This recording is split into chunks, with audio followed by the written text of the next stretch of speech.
is this just fantasy? Of course, and it's also a great one. This is Step by Bloody Step, a new comic, came out like I think earlier this year or late last year. It is one of my favorite things that has come out recently. This is an ambitious comic uh, by Spurrier and Matias Bergara and Matt Lopes and on coloring. The reason that it is ambitious is because it is a completely wordless fantasy comic. Wordless comics are unheard of, but they are challenging. They can be challenging, and oftentimes, if they're a wordless comic, it's based on something that the reader may already be familiar with, or the story itself is relatively simple. There was the Nuff Said comics that Marvel did a while back that were all wordless issues of like Spider-Man and such. And you already know who Spider-Man is, you know who the characters are, and so when you flip through it, it's going to be evident what's going on. Whereas with something like this, it's it's all unknown territory. But yes, Step by Bloody Step, and if you want to know the premise, it's right here on the back. A girl wakes, she has no memories, no name, no language, nothing, except a giant. And that is all you need to know to get started. So I have the whole series. I can't wait to cover every single issue, but for right now, let's start with issue 1.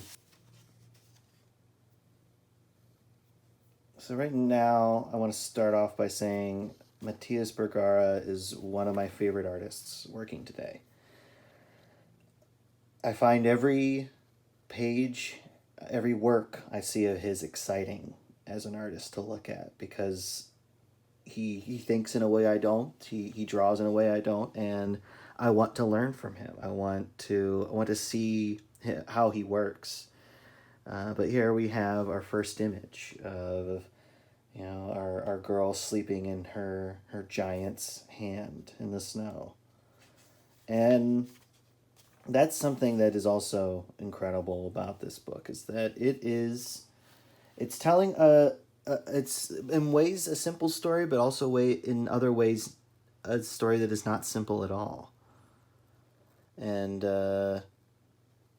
she wakes up to see this dying tree in this frozen wasteland, and this giant is just shielding her as best it can from the snow. And it's just everything from like how the color is used, all of the line work, the blacks, the delicate lines, the hatching, everything is exactly as it needs to be extremely readable. And as far as design goes, I really love the design of this giant, this armored giant. The helmet, the head area doesn't quite look like a face, doesn't quite look like a head, but yet it is one. And all these just complicated pieces of metal, and yet it looks both well made but also kind of beaten up. It's a little asymmetrical. It's all kinds of great. And it has this big spike here for, you'll see, defense purposes. Great sunrise. Stalking through the snow. And this kid is playing around in the snow and the cold air. We have something following them.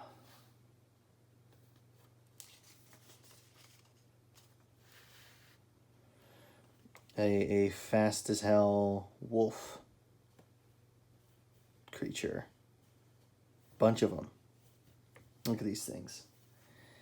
And here he is, just the giant is just whipping its spike around, slicing this thing's head off. Like, one, I love the design of these things. I mean, they're like wolf-like, but they're also horrifically not. And yeah, he's slicing these things to bits. Big metal slice. And then here we have this big ugly whatever it is. I don't even know. And that's what's great, is that it's a fantasy story, so like, you know, it's not our world, so there's all kinds of things in it that are not familiar to us. And again, that's super ambitious. But it is just telling it right now a simple story of, you know, this giant is trying to protect this little girl, and and I also love that while the giant is dealing with this big thing here, the little girl is like, oh, look at this flower growing in the snow. I'm gonna, check it out. And I just love that, the flower's here and reaching for it while this crazy tossling fight is happening. And look at this great spread. It's the other thing. This is like Matias Bergara's. His environments are incredible. Just love how these thick ink lines come out. And this great reflection in the pool. These glowing bits in there. This water flowing down. Like, it's a place. But it's like a place in my imagination, or like in everyone's imagination.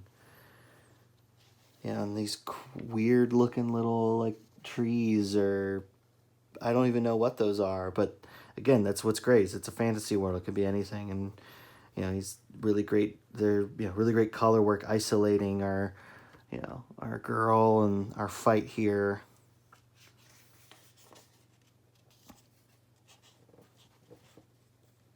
And then we cut to our next scene, and we have these amazing like rock formations. But all the way down here, we have our girl and our giant. And the giant has stitched together a cloak and a hat out of the furs for our little girl to keep her warm. And I love, now that we get a better look at the helmet, we can see that it's kind of like a frogmouth, like knight's helmet, like for jousting.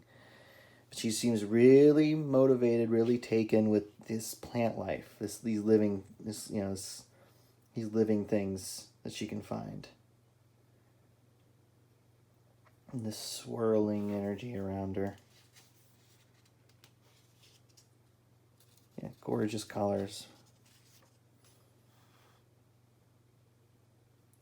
And this swirling energy keeps building and building, and is like out of her control. And so you're kind of left wondering, where does that come from? What is that?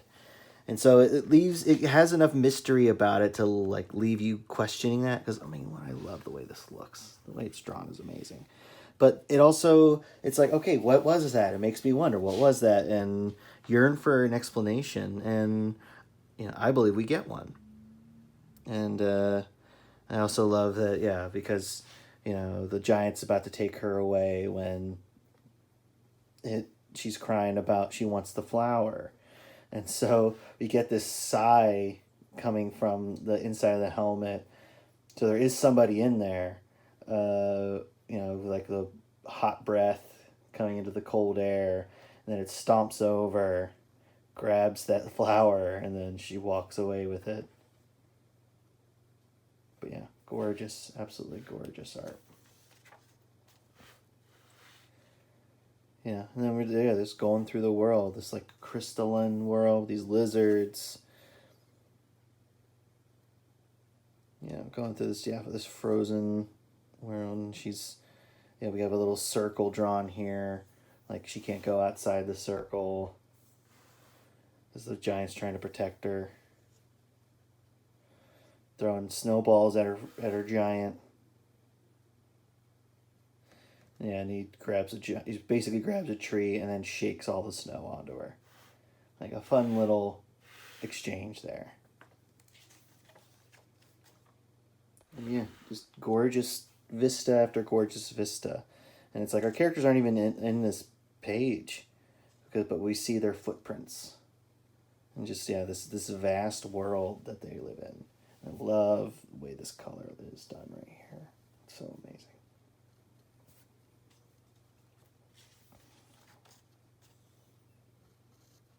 These like fungal trees, these big mushrooms. And she's getting bigger. The time is passing. And we get to a different world, or I should say a different land, you know, and you know, we got these things jutting out of the ground, these interesting, intricate pathways. You have the giant fighting these dragon things. It's just, you know, because we're in the girl's perspective, and she's just amazed at the wonder here of this world, and yeah, the giant's just doing its duty, and I love that. It's so amazing. Yeah, and it's also telling its story really well, and also, you know, and she's just constantly getting into trouble. I love, yeah. First of all, I love the way the water falls down here. And then, yeah, she comes across something in the water, and she's interested in it, but then he pulls her away just in time because this horrible monstrosity is about to kill her. And so then the giant has to protect her. And he, you know, slices it up. And it's like spitting fire at it, the giant. And yeah, they go tumbling over the mountainside. And comes crashing down, and this is where we come across other people. So there are other people in the world, and yeah, these people don't know who she is, and don't understand the giant, and they try to defend themselves from the giant, and from the monster, really. It's just such a beautiful, fight, a beautiful exchange, and yeah, he explodes this monster, and then I love that the first bit of language we get is exactly what I love in this kind of thing, which is this interesting symbol language, and like the speaking to our craggy giant, and she runs over to the giant and hides from them, and it's just like, yeah, it's her first interaction with other people. He sees that she's got a cut on her cheek. The giant takes the drop of blood, touches it into the ground, and immediately the land starts flourishing, growing. So there's something powerful about this girl that's elemental. Yeah, this giant's, yeah, keeping her from other people. And that's the point of conflict here, is that, yeah, the giant is keeping her from interacting with these other people, and this other kid. I mean, there's not much to say other than I love it. It's amazing. It's gorgeous, and I think it meets its challenge not only with ease, but with, I'd say, even greater challenge. And I feel like there's it's more complex than they really needed to go, and I think that's great. I think it's great that they are taking this challenge of a wordless comic, and we are getting this interesting complex tale, especially because we have this, they are she wants to interact with this kid, get this kid at the toy, but then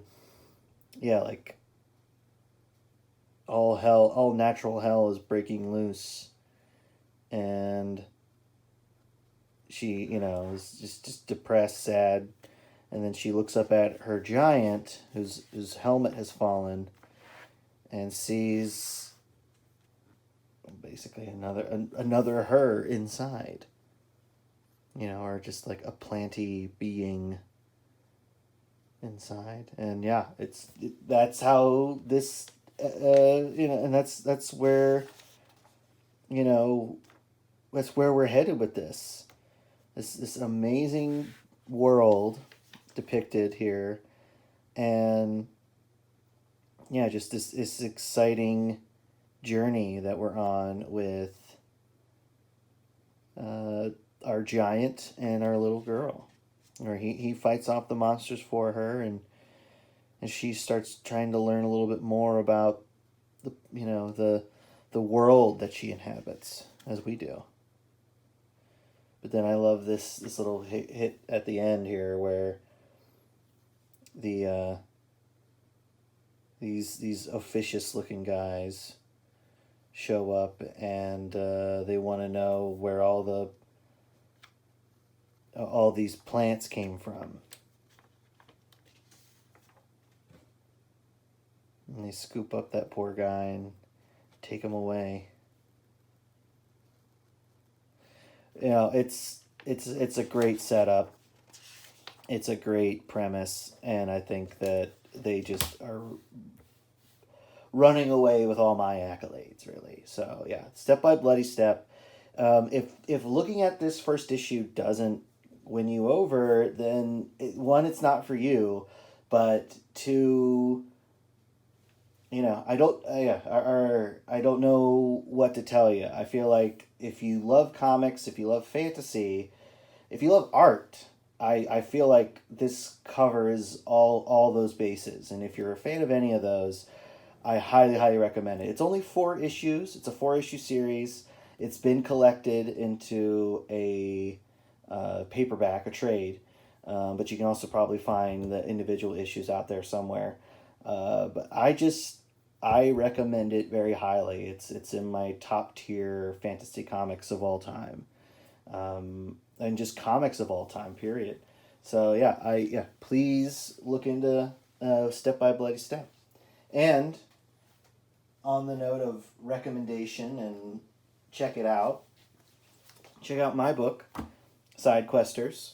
It is a fantasy story, not wordless, but it is a tale of heroism and monsters and best friends and all sorts of things. So this is issue 1. There are currently 8 issues out, and they're collected in this one volume here, and I'm very proud of it. So you can buy that on my website, or you can also read it on Global Comics. I also have some witchcraft magic books called Haxen that are short stories that also take place in the same universe as Side Questers. Those are also on Global Comics, and I actually just finished a new story that features my characters from Side Questers, and it's kind of my Halloween special for the year. And I'm really proud of it, really happy with it. You can read that on Global Comics. And if you like more common superhero stuff, I recommend my 3-panel origin web series, or web comic. It comes out every week. This is collecting the first 3 years. I create a character and tell their origin in 3 panels. And that is every single one. And the vibe is kind of like The Tick. It's very silly, very irreverent. Anyway, check out my books, but definitely read Step by Bloody Step.